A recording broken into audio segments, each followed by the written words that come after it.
The master of the Elder Wand is the one who bests its owner. But what does best even mean?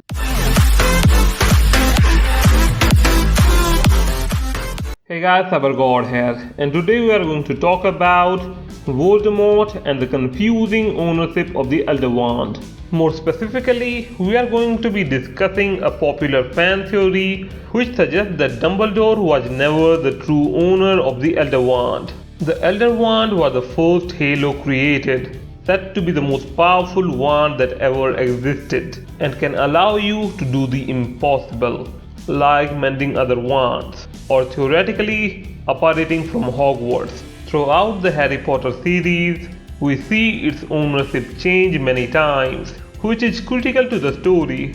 After all, it's the ownership of the Elder Wand that allows Harry to defeat Voldemort. But before Harry became its owner in the final showdown, was Harry really its true owner? Well, it's believed that Dumbledore was the owner at the start of the story, followed by Draco, followed by Harry. But one popular fan theory suggests that Dumbledore was never the true owner at all.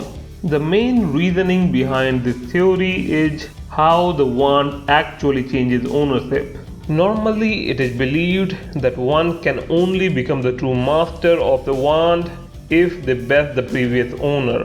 But what does best mean?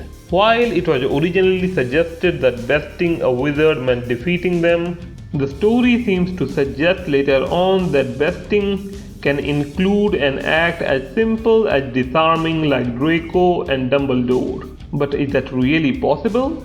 The theory in question suggests that disarming is definitely not a valid way of obtaining ownership, and that in order to become the true owner of such a powerful object, you need to take it forcefully, commanding the wand's respect. If we look at the wand's history, Grindelwald obtained the wand in a cowardly manner, stealing it from Gregorowitsch in the night, and because of that, he was never its true owner.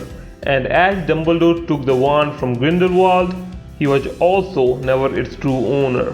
This means for years, even though it was never in his possession, Gregorowitsch was the true owner of the Elder Wand. But if all of this is true, how did Harry end up becoming the wand's true owner? Well, it starts with Voldemort becoming the owner. Voldemort, who wanted to escape the unique circumstances regarding his and Harry's wands, tracks down Ollivander, after which Ollivander reveals that he had heard a rumor that Gregorowitsch still had the Elder Wand, which can overcome the Twin Wand's power. And if you have come to this point of the video, please like and comment. It helps the channel a lot. So, like and comment. And if you can, subscribe. So Voldemort tracks down Gregorowitsch, and it's at this point that Gregorowitsch reveals that the wand was stolen from him years ago. To this, Voldemort demands to know who the thief was, at which Gregorowitsch reveals he never found out. So Voldemort kills Gregorowitsch, and at this moment, Voldemort becomes the Elder Wand's true owner without even realizing it. Though the wand still wasn't in his possession, he eventually tracks it down and finally wields the wand.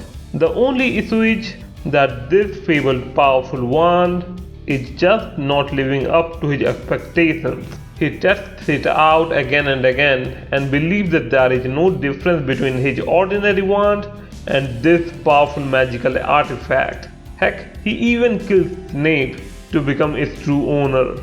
But what the theory suggests here, and what Voldemort doesn't realize, is that though he was the rightful owner at this stage, the reason he lacked power was because pieces of his soul were being destroyed without him realizing, making him weaker and weaker. And when Harry gets the victory over Voldemort later on in the story, it's only at that point that Harry becomes the wand's true owner. The theory is also reinforced by Rowling, who seems to suggest that it takes a great deal for the wand to properly change allegiance. The Elder Wand is simply the most ruthless of wands, in that it will only take strength as consideration.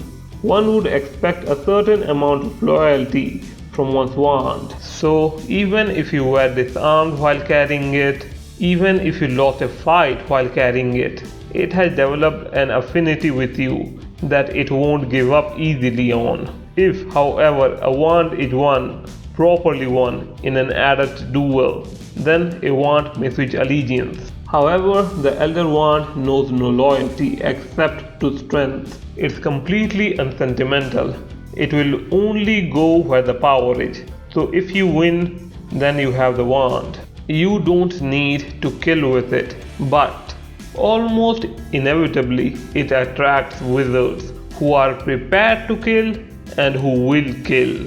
And also it attracts wizards like Voldemort, who confuse being prepared to murder with strength. In essence, this theory closes the plot hole that simply disarming your opponent counts as besting them.